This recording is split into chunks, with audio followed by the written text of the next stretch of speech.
வணக்கம். இன்னைக்கு நாம காரைக்குடியில் இருக்கக்கூடிய இயக்குனர் கரு பழனியப்பனுடைய வீட்டுக்கு வந்திருக்கிறோம். எங்களுடைய இந்த பூர்வீக வீடு பேரு இதுதான் இந்த வீட்டோட சாவி. ஆல்மோஸ்ட் ஒரு 1/2 கிலோலேருந்து 1 கிலோ இருக்கும் போல. எவ்வளோ பெருசாக இருக்கு பாருங்க, கட்டிப்பிடிக்க முடியுது. இந்த தெருல இருந்து அடுத்த தெரு, இங்கே ஆரம்பிச்சா தெருவுக்கு அந்த பக்கம் போயிடலாம். விஜயனுடைய ஆதிப்படம் அதெல்லாம் கூட பாட்டெலாம் கூட இருக்கும். விழாக்களுக்கு பொதுவாக எல்லாருமே ஃபங்க்ஷன் வீட்டில் அப்படின்னா ஃபங்க்ஷன் ஹால் தான் எல்லாரும் பிடிப்பாங்க. ஆனால் நகரத்தார் சமூகத்தில் என்றைக்குமே ஃபங்க்ஷன் ஹால் பிடிச்சி எந்த ஃபங்க்ஷனும்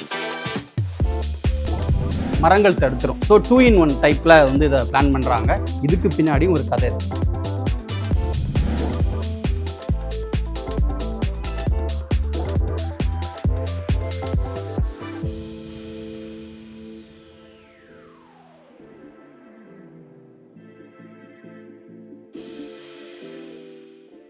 தெறிக்கவிடும் காரம் நிறம் சுவையை தருகிறது. ஆச்சி மிளகாய் தூள் தெறிக்கவிடும் காரம் நிறம் சுவை.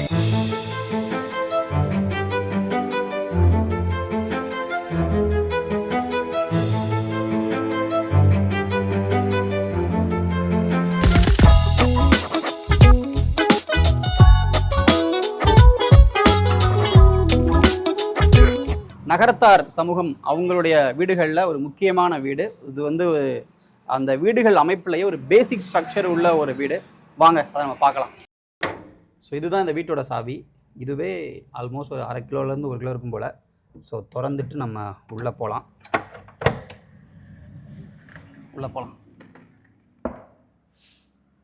செமையாக இருக்குது இந்த வீடு. ரொம்ப பார்க்கும்பொழுது இப்படி ஒரு வீடா அப்படின்ற மாதிரி இருக்குது. ஸோ இந்த வீட்டை பொறுத்த வரைக்கும் பார்த்தோம் அப்படின்னா இது ஒரு செட்டிநாடு கட்டிடக்கலை அதன் மூலமாக கட்டப்பட்ட ஒரு வீடு. இந்த செட்டிநாடு கட்டடக்கலையை பொறுத்த வரைக்கும் பார்த்தோம்னா இந்த வீடுகள் மொத்தமாக 3 பகுதிகளாக வச்சுருப்பாங்க. எல்லார் வீடும் நார்மலாக 3 பகுதிகளாக தான் இருக்கும். ஆனால் அந்த 3 பகுதிகளை ஒரு ஆர்கிடெக்சர் இணைச்சா அப்படி இருக்கும். ஸோ அப்படி தான் செட்டிநாடு கட்டிடக்கலைன்றது இருக்கும். எங்களுடைய இந்த பூர்வீக வீடு பேர் பாசின் இல்லம். ஏறத்தாழ 130 வருஷத்துக்கு முன்னாடி என்னுடைய கொள்ளு தாத்தா, எங்களோட பாட்டையா அவங்க கட்டின வீடு. அவங்க பேர் ஆறுமுகம் செட்டியார். பாசின் இல்லம்னு ஏன் இந்த வீட்டுக்கு பேர் வந்துச்சு அப்படின்னா, எங்கள் தாத்தா கொள்ளு தாத்தாவும் எங்கள் ஐயாவும் பாட்டையாவும் எங்கள் ஐயாவும் பர்மாவில் பாசின்னு ஒரு ஊர் இருக்குது. அது ஒரு போர்ட் சிட்டி, துறைமுக நகரம். அது அங்கே தான் வியாபாரம் பண்ணாங்க. அங்கே பெரிய வியாபாரம், அந்த பாசின்கிற ஊரில் பெரிய வியாபாரம். அதுவே எங்கள் வீட்டுக்கும் பட்டப்பேராயிருச்சு, பாசின் இல்லம் அப்படின்னு சொல்லிட்டு. 130 வருஷத்துக்கு முன்னாடி எங்கள் பாட்டையா தான் இந்த வீட்டை கட்டினாங்க. ஸோ முதல் பகுதியை பார்த்தோம் அப்படின்னா நம்ம நார்மலாக அந்த வாயூர் பகுதி அது ஒரு பேசிக்காக ஒரு கட்டு அப்படின்னு சொல்லுவாங்க, ஃபஸ்ட்டு கட்டு. ஸோ அது ஒரு சின்ன லிவிங் ஏரியா மாதிரி இருக்கும். ஆனால் அது முழுக்க முழுக்க திண்ணை பகுதியாக இருக்கும். இப்போ இவங்க வீட்டுக்கு ஒரு விருந்தினர்கள் வர்றாங்க, இல்லை நண்பர்கள் வர்றாங்க அப்படின்னா முதல்ல வந்த உடனே இந்த திண்ணைகள் தான். ஸோ பார்த்திங்கன்னா இது மாதிரி திண்ணைகள் இருக்கும். ஸோ இதில் தான் உட்கார வைப்பாங்க, இந்த திண்ணைகளை தான் உட்காருவாங்க. அந்த கட்டிடக்கலையில் முதல் பகுதி வந்தோடனே பார்த்தோம் அப்படின்னா ஒரு திண்ணை பகுதி நல்ல விசாலமாக இருக்கிற மாதிரியாக இருக்கும். இந்த திண்ணை பகுதியில் பாருங்கள், இந்த தூண்கள் எவ்வளோ பெருசாக இருக்குது பாருங்கள், கட்டிப்பிடிக்க முடியுது. ஸோ இந்த இதை விட பெரிய பெரிய தூண்லாம் இப்போ திருமலை நாயக்கர் மகால் நம்ம பார்த்துருப்போம், ஸோ அங்கெல்லாம் இருக்கும். ஸோ இது சின்ன தூண் தான். ஆனால் இதோட ஸ்பெஷாலிட்டி என்ன அப்படின்னா இங்கே இருந்து அங்கே வரைக்கும் ஸோ இந்த ஒற்றை தூண் இருக்குது பார்த்தீங்களா, ஒரே பாறையில் செஞ்சுருக்காங்க. 1 2 3 4 5 6 7 8 மொத்தம் இங்கே மட்டும் 8 தூண் இருக்குது. ஸோ 8 ஒரே பாறைகள் தனித்தனியாக பண்ணிருக்காங்க. ஸோ அதுவும் ரொம்ப முக்கியமான விஷயம். பாருங்கள், 130 வருஷம் கழிச்சு அந்த இதோ பாலிஷ் எப்படி இருக்குது பாருங்கள் தூணில். அதாவது இந்த வீட்டுக்குள்ளார ஆட்டுக்கல் இருந்துச்சு. ஆட்டுக்கல்லும் நாங்கள் இன்னொரு அந்த 2ஆம் கட்டில் சென்டரில் தண்ணி கிண்ணி மழை பெஞ்சு ஓப்பனாக இருக்குல்ல, அதனால அண்ணன் இப்போ என்ன நினச்சாங்கன்னா சென்டரில் ஒரு அதே பாரம்பரியம் மாறாமல் இருக்கிறதுக்கு அந்த பழைய காலத்து தூணையே வாங்கி போடணும்னு 7 அடி தூணை எடுத்துகிட்டு லாரியில் வச்சு கொண்டாந்து 4 தூண் தேவைப்படுது. 4 தூணையும் வாங்கியாச்சு, போய் எங்கேயோ அலைஞ்சு தெரிஞ்சு 7 அடி தூண் வாங்கியாச்சு. வாங்கிட்டு வந்தால் 10 பேர் இருக்கிறாங்க. அந்த தூணை ஒரு தூணை இறக்க முடியல. ஒரு தூணை 8 பேர் வர்றாங்க, யாரெல்லாம் இறக்க முடியல. செட்டிநாடு கட்டிடக்கலையில் ஜன்னல்கள் தெருவை பார்த்து இருக்கும். ஸோ சேர்ஸ்லாம் இப்போ ஃபங்க்ஷனுக்காக போட்டது. ஸோ இங்கே பார்த்தீங்கன்னா அந்த ஜன்னல்கள், ஸோ இது எல்லாமே பார்த்தோம்னா தெரு இந்த வீட்டினுடைய உள்ளேருந்து நீங்கள் பார்க்குறீங்க அப்படின்னா தெருவை பார்க்கலாம். ஸோ அப்படி தான் இந்த ஜன்னல்கள் அமைச்சிருப்பாங்க. ஸோ இது 2 அடுக்கு ஜன்னல் மாதிரி இருக்குது. ஸோ இப்படி மடிச்சுக்கலாம். ஸோ இது பேசிக். இந்த வீட்டை வந்து முழுக்க முழுக்க பார்த்தோம் அப்படின்னா இது மாதிரி தெருவை பார்த்த மாதிரி ஜன்னல்கள் வந்து இருக்கும். ஸோ மேபி நம்ம அந்த ஜன்னலை பார்த்தா அந்த ஐடியா உங்களுக்கு நான் காட்ட முடியும். வாங்க காட்டுறேன். இந்த ஜன்னல் கொஞ்சம் பெரிய ஜன்னலாக இருக்குது. சூப்பர். ஸோ இப்படி ஃபுல்லாக லைட்டு வந்துடும் நமக்கு. ஸோ அதனால் ஒரு தெருவை பார்த்த மாதிரி ஒரு ஜன்னலை வந்து எப்போவுமே செட்டிநாடு ஆர்கிடெக்சரில் அது முக்கியமான விஷயமாக அவங்க பார்க்குறாங்க. ஸோ வெளிச்சம் உள்ளே வர்றதுக்கும் சரி, காற்று உள்ளே வர்றதுக்கும் சரி, இதை மெயினாக பயன்படுத்துகிறாங்க. அண்ட் முக்கியமான விஷயம் இந்த கலர்ஸ் பாருங்கள். இந்த கட்டிடக்கலையில் பயன்படுத்தக்கூடிய கலர்ஸ், இது வந்து க்ரீன் கலர் இருக்கா, க்ரீன் இருக்குது. இங்கே வந்து பாருங்கள் எல்லோ அண்ட் க்ரீன் இருக்குது. இதே மாதிரி இந்த வீடு முழுக்க பார்த்தீங்க அப்படின்னா இந்த வீட்டை பர்டிகுலர் வந்து க்ரீன் கலரில் தான் மோஸ்ட்லி பண்ணியிருக்காங்க. ஆனால் இதே மாதிரி மற்ற வீடுகளில் பார்த்தோம் அப்படின்னா எல்லோ இருக்கும், க்ரீன் இருக்கும், ரெட் இருக்கும், கொஞ்சம் பளிச்சுன்னு தெரிய மாதிரியான கலர்ஸில் அதை பண்ணியிருப்பாங்க. அண்ட் இன்னொரு முக்கியமான விஷயம் இந்த பூச்சு பொறுத்த வரைக்கும் பார்த்தோம் அப்படின்னா இவங்க இந்த பூச்சி எப்படி பண்ணுறாங்க அப்படின்னா முந்தைய காலகட்டங்களில் சிமெண்ட்லாம் கண்டுபிடிக்கலை, அதனால் இந்த வந்து சிமெண்ட் பூச்சி பண்ண முடியாது. அப்போ என்ன பண்ணுறாங்கன்னா சுண்ணாம்பு, முட்டை, வெல்லம், மேபி கருப்பட்டி சம்டைம்ஸ், இந்த மாதிரியான ஒரு கலவையை வந்து ரெடி பண்ணி அது மேலே பூசுகிறாங்க. அதனால் இப்போ வரைக்குமே பார்த்தீங்கன்னா இந்த பாலிஷ் அப்படியே இருக்குது, பார்க்க செம்ம சூப்பராக இருக்குது. ஸோ இதுவுமே வந்து இந்த செட்டிநாடு கட்டிடக்கலையில் முக்கியமான விஷயம். ஸோ அடுத்தடுத்து வாங்க பார்க்கலாம். நம்ம முக்கியமான விஷயம் என்ன, செட்டிநாடு கட்டிடக்கலையில் ஒரு வீட்டுடைய அந்த அமைப்புன்றது இந்த தெருவிலேருந்து அடுத்த தெரு ஏறக்குறைய ஒரு 100 மீட்டர் இருக்குன்னு நினைக்கிறேன். ஸோ இந்த தெரு ஃபுல்லாத்தையும் இந்த வீடு கவர் பண்ணுது. இங்கே நீ ஆரம்பித்தா தெருவுக்கு அந்த பக்கம் போயிடலாம். மேபி இந்த வாக்கிங் போகிற பிரச்சனைலாம் இப்போ தான், அப்போ இருந்து நம்ம வரல ஜாலியாக போயிட்டுருக்கலாம். இப்படி போனால் ஒரு 1 கிலோமீட்டர் ரொம்ப ஈஸியாக நம்ம போயிட முடியும். ஸோ அந்த மாதிரி இருக்குது. ஸோ ஃபஸ்ட்டு கட்டு முடிஞ்சிருச்சு. இதுதான் இந்த வீட்டை பொறுத்தவரைக்கும் ஃபஸ்ட்டு கட்டு. இப்போ செகண்ட் கட் இது வந்து பார்த்தோம் அப்படின்னா முற்றம். நீங்கள் நிறைய தமிழ் படங்களில் பார்த்துருப்பீங்க முற்றம். விஜயனுடைய ஆதி படம், அதெல்லாம் கூட அவர் இதை பற்றிலாம் ஒரு பாட்டெலாம் கூட இருக்கும்.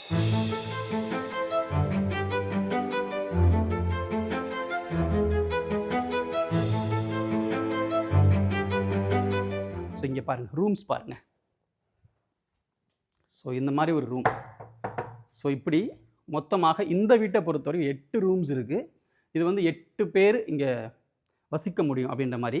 ஸோ அதான் ரூம்ஸ் இருக்குது, ஆனால் தனித்தனியாக தூங்குவாங்களா அப்படின்னா கிடையாது. இந்த வீடு ஏன் இவ்வளோ பெருசாக இருக்குன்னா அதுக்கு காரணமே கூடி வாழ்தல் அப்படின்றது நகரத்தார் சமூகத்தில் அவங்க முக்கியமாக பார்க்குறது. எவ்வளோ ஜென்ரேஷனாக இருந்தாலும் எல்லோரும் ஒன்றா ஒரே வீட்டில் வாழ்கிறது.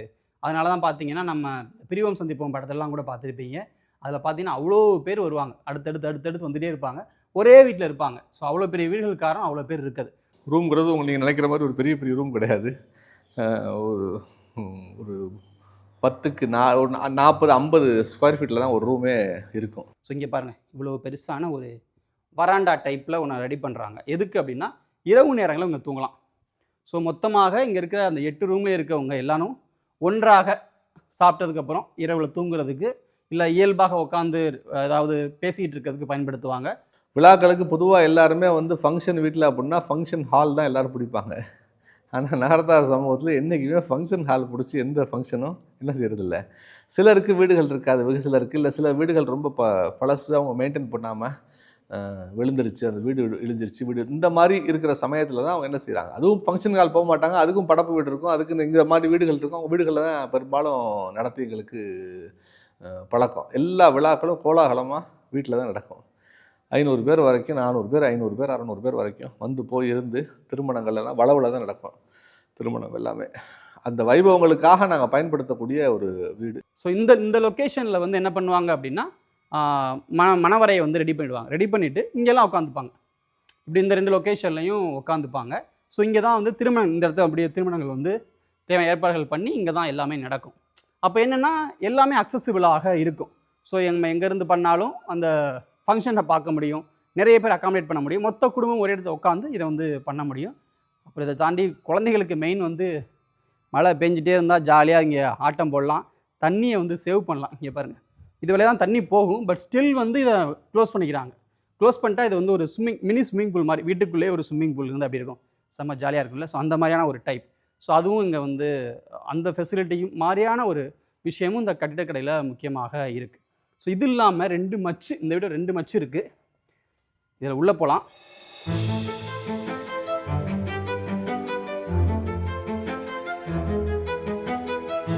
ஸோ இது மாதிரி ஒன்று மச்சு இங்கே இருக்குது. அதே மாதிரி அந்த பக்கம் ஒரு மச்சு இருக்குது. மச்சுனா என்ன பேசிக்கலி அப்படின்னு பார்த்தோம் அப்படின்னா இன்றைக்கி உள்ளவங்களுக்கு தெரியாது, கொஞ்சம் கிராமத்தில் இருந்தால் தெரியும். மச்சுனா என்னென்னா ஸ்டோர் பண்ணுறது. இப்போ வந்து விவசாயம் தான் நம்முடைய மெயினான ஒரு விஷயம். ஸோ விவசாய பொருட்களை கொண்டு வந்து ஸ்டோர் பண்ணுற இடம் தான் மச்சு. ஸோ அந்த மாதிரி ஒரு செட்டப் தான் இங்கே இருக்குது ஆல்ரெடி, அதை நான் உங்களுக்கு வீடியோவில் காட்டுறேன். ஸோ இந்த இடத்த முற்றத்தை பொறுத்த வரைக்கும் அறைகள், அதாவது பெட்ரூம்ஸு ப்ளஸ் மச்சு, அவங்களுக்கு தேவையான அந்த தானியங்களை சேமிச்சு வைக்கிற இடம், இது 2 தான் மெயினாக இருக்குது.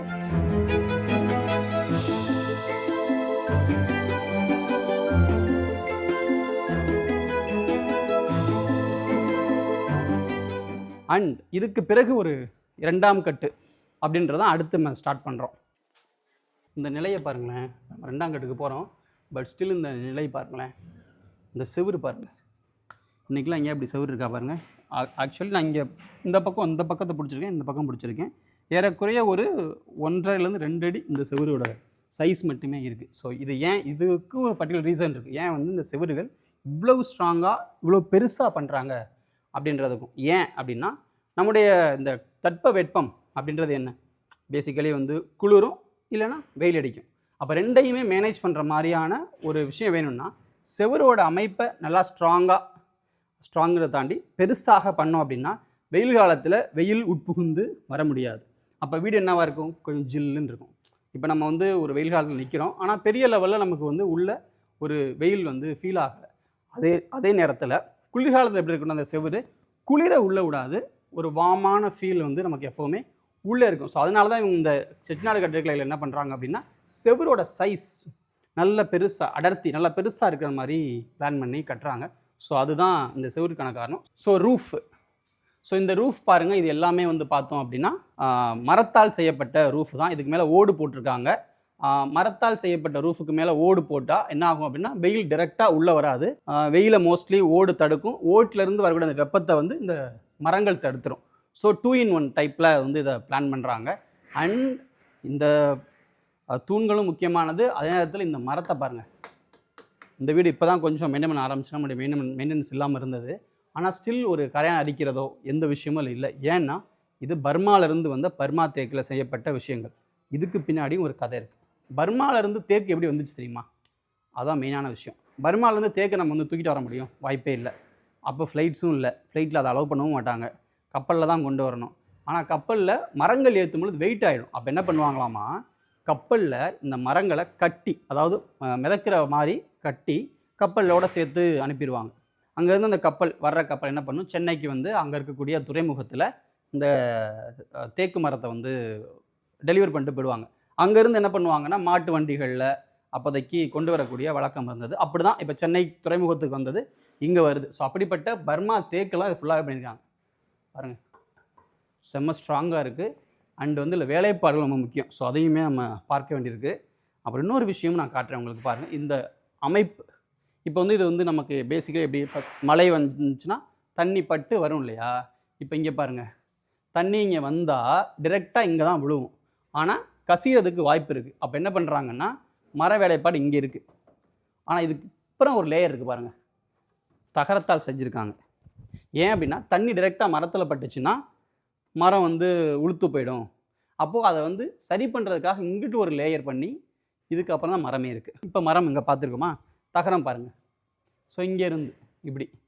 ஸோ இது ஏன்னா வர்ற தண்ணி உள்ளே போகாமல், உள்ள மரத்தில் போனால் மரம் பாதிக்கப்படும். ஸோ அதனால் உள்ளே போகாமல் பாதுகாப்புக்காக அந்த மாதிரி ஒரு செட்டப்பையும் பண்ணுறாங்க. அண்ட் இந்த வளைவு, இது வந்து நம்ம ஒரு முற்றத்தை இப்படி அழகாக்குறது. முன்னெல்லாம் அதில் வந்து செடிகள் கொடிகள்லாம் வச்சுருப்பாங்க. ஸோ அதனால் அப்படியே படர்ந்து போய் அழகாக சூப்பராக இருக்கும். ஸோ அந்த மாதிரியான ஒரு செட்டப்பு தான் இது. ஸோ இப்போ நம்ம போகிறது பார்த்தீங்கன்னா 2ஆம் வீடு, இந்த வீட்டினுடைய 3rd பொசிஷன், அதாவது முற்றத்திற்கு பிறகு இருக்கக்கூடிய இடம். வாங்க. ஸோ இதுதான் வந்து பார்த்தீங்க அப்படின்னா ஒரு எப்படி சொல்கிறேன்னா பெண்களுக்கான அறைகள் இங்கே தான் ஸ்டார்ட் ஆகுது. இப்போ நம்ம பார்த்த 2மே ஆண்களுக்கான அறைகள். ஆண்கள் வருவாங்க, உட்காந்துருப்பாங்க, பேசுவாங்க, உள்ளே வந்தால் தங்கியிருப்பாங்க, அந்த மாதிரியான ஒரு செட்டப்பு. இதற்கு பிறகு பார்த்தீங்கன்னா மொத்தமாகவே பெண்களுடைய கையில், அதாவது வீட்டினுடைய சாவி அப்படின்னு சொல்கிற விஷயம், இங்கே தான் வந்து கருவூலங்கள் இருக்கலாம், அவங்க எல்லாரும் முக்கியமாக வைத்திருக்கக்கூடிய விஷயங்கள் அதெல்லாம் இங்கே தான் இருக்கும். நல்ல ஒரு சூப்பரான ஒரு பெரிய ரூமு. மொத்தம் 8 தூண்கள் இருக்குது. நம்ம வெளில பார்த்த தூண்கள் மாதிரியே கொஞ்சம் சின்ன சைஸ், ஆனால் 8 தூண்கள் வந்து இதில் இருக்குது. இந்த 8 தூண்கள் அந்த ரூமை வந்து அவங்க ரெடி பண்ணியிருக்காங்க. ஸோ இந்த ரூம்ஸை பொறுத்த வரைக்கும் மோஸ்ட்லி வந்து பார்த்தோம் அப்படின்னா டைனிங் ரூம் டைப்பில் இதை யூஸ் பண்ணுவாங்க. இல்லை அவங்களுடைய திங்ஸ் எல்லாம் சேவ் பண்ணுற மாதிரியான ஒரு அறைகள் இங்கே இருக்கலாம். அப்புறம் மாடிக்கு போகிறதுக்கு பயன்படுத்துவாங்க. மாடின்றது வந்து பார்த்தீங்க அப்படின்னா வெளிலேருந்து வரவங்க போக முடியாது, வீட்டில் உள்ளவங்க பயன்படுத்த மாதிரி தான் விஷயம் இருக்கும். ஸோ இது வந்து மாடிக்கு போகிறதுக்கான வழி. ஸோ இப்படி போனால் மாடியை போய் நம்ம விசிட் பண்ணலாம். மாடி மேலே ஒன்றும் இல்லை, வெறும் டெரஸ் தான். ஸோ அந்த மாதிரியான ஒரு செட்டப். ஸோ இந்த இடமே பார்த்தீங்க அப்படின்னா ரொம்ப ஒரு காம் இருக்குது இந்த இடத்துல. உள்ளே மற்ற இடங்களை கம்பேர் பண்ணுறப்ப பார்த்தீங்க அப்படின்னா இவங்க இங்கே உட்காந்து முக்கியமான பர்சனல் விஷயங்கள் பேச முடியும். தங்கள் குடும்பத்தில் நடக்கக்கூடிய விஷயங்கள் குறித்து டிஸ்கஸ் பண்ணுறது, அந்த மாதிரியானது ஒரு ஒன்றா எல்லாரும் உட்காந்து டைனிங் பண்ண முடியும். போஜன அறை அப்படின்னு இதை சொல்லுவாங்க பேசிக்கலி. ஸோ இவ்வளோ பெரிய டைனிங் ஹால் இங்கே இருக்குது. ஸோ எல்லா குடும்பம் இப்போ நாங்கள் இங்கே பேசும்பொழுது சொன்னாங்க மொத்தம் இந்த குடும்பத்தில் 116 பேர் இருக்காங்க அப்படி சொல்லிட்டு. இப்போ பார்த்தீங்கன்னா மேபி இந்த வீட்டுக்கு ஒரு அட் அ டைமில் ஒரு 50 பேர் வந்தால் கூட எல்லோரும் இங்கே அழகாக உட்காந்து நீட்டாக சாப்பிட முடியும். ஸோ அவ்வளோ பெரிய ஒரு ஹால் மாதிரியான விஷயம் இங்கே இருக்குது. ஸோ இந்த இடத்த பாருங்கள், ஒரு ஆர்ச் டைப்பாக வச்சுருக்காங்க. ரொம்ப பார்க்குறதுக்கு ரொம்ப அழகாக இருக்குது இந்த ஆர்ச் டைப். இன்றைக்குமே வந்து நம்ம பார்த்தோம்னா பெரிய பெரிய வீடுகளில் இதே மாதிரியான டைப்பில் கட்டுறாங்க. சின்ன வீடுகளில் கூட இந்த மாதிரியான விஷயம் இருக்குது. இது என்ன, ஒரு வீட்டை வந்து ரொம்ப அழகாக்கி காட்டுவதன் மாதிரியான ஒரு விஷயம். ஸோ ஒரு டைனிங் ஹால் போஜன அறையிலேருந்து அப்படியே நெக்ஸ்ட்டு நம்ம அடுத்து போகிறது தாழ்வாரம். அதுக்கு முன்னாடி வந்து இன்னொரு விஷயம் பாருங்கள், இந்த வீட்டுக்கு உள்ளே வர லைட்ஸ் பாருங்கள். ஐ மீன் இந்த ரூமுக்கு உள்ளே வர லைட்ஸ் பாருங்கள். கண்ணாடிகள் எப்படி வச்சுருக்காங்கண்ணா, ஒரு ரெட் கலரில் அழகாக ஒரு கண்ணாடி வச்சுருக்காங்க. அதே மாதிரி இந்த பக்கம் க்ரீன் கலர் கண்ணாடி, இது வந்து ஒரு ஒயிட்டு, ஸோ இங்கே க்ரீன் கலர். ஸோ இப்படி இந்த உள்ள வெளிச்சம் வரக்கூடிய அந்த விஷயம். ஸோ அதெல்லாம் பார்த்தோன்னா ஒரு கலர்ஃபுல்லாக பார்க்கும்பொழுது வீட்டுக்குள்ளே இருந்தோன்னா நமக்கு வந்து ஒரு வெளிச்சமும் கிடைக்கும், நல்லா லைட் அடிக்கும்போது ஒரு நல்ல கலராகவும் அது இருக்கும். ஸோ வண்ணங்கள்லாம் சேர்ந்து அப்படி இருக்கும். அந்த மாதிரியான ஒரு விஷயம் அதுக்காக ட்ரை பண்ணுறாங்க. அது செட்டிநாடு கட்டிடக்கலையில் அந்த வண்ணங்களை யூஸ் பண்ணுறது அப்படின்றது ரொம்ப முக்கியமான விஷயம். அதை வந்து கண்டினியூஸாக அவங்க எல்லா இடத்துலையுமே ரெப்ளிகா பண்ணுவாங்க. நம்ம லாஸ்ட்டாக ஒரு தூண் பார்த்தோம் முற்றத்தில், அந்த பார்த்தீங்க அப்படின்னா அதுவுமே பார்த்தீங்கன்னா அந்த தூண்களில் ஒரு ரெட் அண்ட் க்ரீன் யூஸ் பண்ணியிருந்தாங்க. ஸோ அதே மாதிரி இங்கேயும் பார்த்தா ரெட் அண்ட் க்ரீன் யூஸ் இந்த ஓவரால் தீமே அந்த மாதிரியாக தான் இருக்குது. ஸோ அடுத்து நம்ம போகிறது வந்து தாழ்வாரம் பகுதி. தாழ்வாரமும் பெண்கள் கண்ட்ரோல் வரக்கூடிய தாழ்வாரம்னா வேறு ஒன்றும் பெரிய இது இல்லை. கிச்சன் வந்து அங்கே தான் இருக்கும். ஸோ அது வந்து முழுக்க முழுக்க பெண்களுடைய கையில் அந்த காலத்தில் இருந்திருக்கிறது, இப்போவும் இருக்குது. ஸோ கொண்டிலாம் பாருங்கள் பயங்கரமாக இருக்குது. இந்த லாக்கே ரொம்ப சூப்பராக இருக்குது.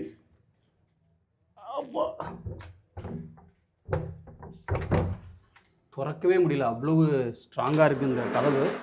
இந்த கதவோட வெயிட்னால தான் திறக்க முடியல நினைக்கிறேன். ரெண்டும் போய் சேர்ந்தால் அவ்வளோ வெயிட்டாக இருக்குது. எங்கள் பார்த்தா எல்லாருக்கும் கஷாயம் கொடுப்பாங்க. அந்த கஷாயத்தை கொடுத்து ஒரு இது இருக்குது, கல்கண்டு ஒன்று இருக்கும். அந்த கஷாயத்தை மங்கு, அதாவது அந்த மாதிரி மங்கு பாத்திரங்கள்லாம் இல்லை இப்போ. அந்த அப்போ வந்து அங்கேருந்து பர்மாலேருந்து கொண்டு வந்த மக்கு அது. அந்த மக்கில் வந்து நாங்கள் எல்லோரும் வரிசைக்கு நிற்போம். அந்த 2ஆம் கட்டில் பின்னாடி அடுப்படி இருக்கும், அந்த இடத்துல வந்து அதை கடன்னு குடிச்சிட்டு கவுத்தி வச்சிடணும். அந்த மக்கை வந்து கவுத்தி வச்சுட்டு கல்கண்டு இருக்கும், டக்குன்னு எடுத்து வாயில் போட்டுடணும். இப்படி வரிசைக்கு நாங்கள் நிற்போம். எங்கள் அப்போ தான் கஷாயம் கொடுத்து, அந்த கஷாயத்தில் என்ன இருக்குதுன்னு யாருக்கும் தெரியாது, ரகசியம் தெரியாது. எங்கள் எல்லாம் அன்றைக்கி 86 வயசு வரைக்கும் இவ்வளோ ஆரோக்கியமாக இருக்காங்களே. அந்த காலத்து எங்கள் அப்பத்தாவுடைய உணவு, அந்த காலத்தில் இருந்த அந்த உணவு வகை இது ஏதோ கொடுத்து இலையெல்லாம் கொடுத்து நல்லா ஜம்முன்னு எல்லாரையும் வளர்த்துருக்குறாங்க அப்போ. ஸோ இந்த தாழ்வார பகுதியை பொறுத்த வரைக்கும் நம்ம வந்து முக்கியமாக பார்க்க போகிறது கிச்சன். அண்ட் கிச்சன் அமைப்பு பாருங்களேன், எப்படி முற்றம் இருந்துச்சோ அதே மாதிரி இருக்குது. ஆனால் வந்து அதை வந்து அவங்க அடைக்காமல் ஃபுல்லாக லைட் உள்ளே வர்ற மாதிரியாக தான் பண்ணியிருக்காங்க. ஸோ மழை பெஞ்சாலும் வெயில் அடித்தாலும் அது உள்ளே வரும் அப்படின்ற டைப் தான்.